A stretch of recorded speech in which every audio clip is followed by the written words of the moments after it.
अब केहू बेटा के मनावे जन्मदिन हो।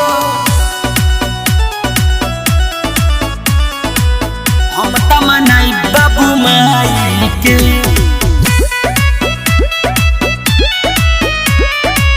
हम त मनाई बाबू माई के।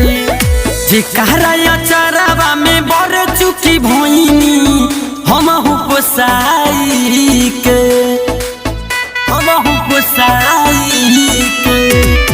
जेकरा अचारवा में बर चुकी भोइनी हमहु पोसाई के। सब केहू बेटा के मनावे जन्मदिन हो। हम त मनाई अपन माई के। सब केहू बेटा के मनावे जन्मदिन हो। हम त मनाई बाबू माई के। अब केहू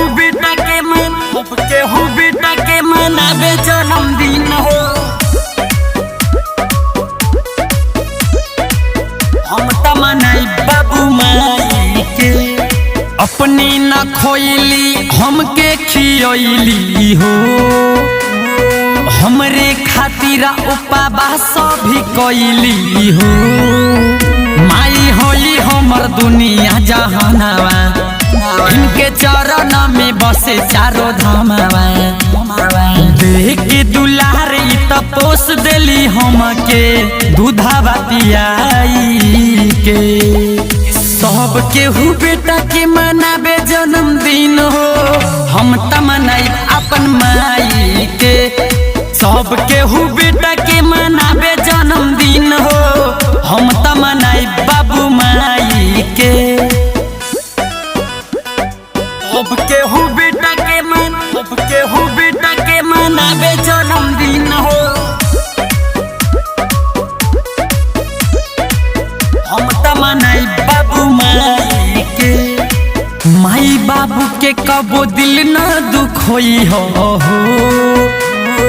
इनकर बूढ़ापा स्वर्ग जैसन बनई हो। माई पूजले बारी राम रघुरैया। प्यार दिले बारे किसन कन्हैया। किंतु कुनाल कहस असही हमरा खो दिल में बसाई के। सब केहू बेटा के मनावे जन्मदिन हो। हम त मनाई अपन माई के। सब केहू बेटा के मनावे जन्मदिन हो। हम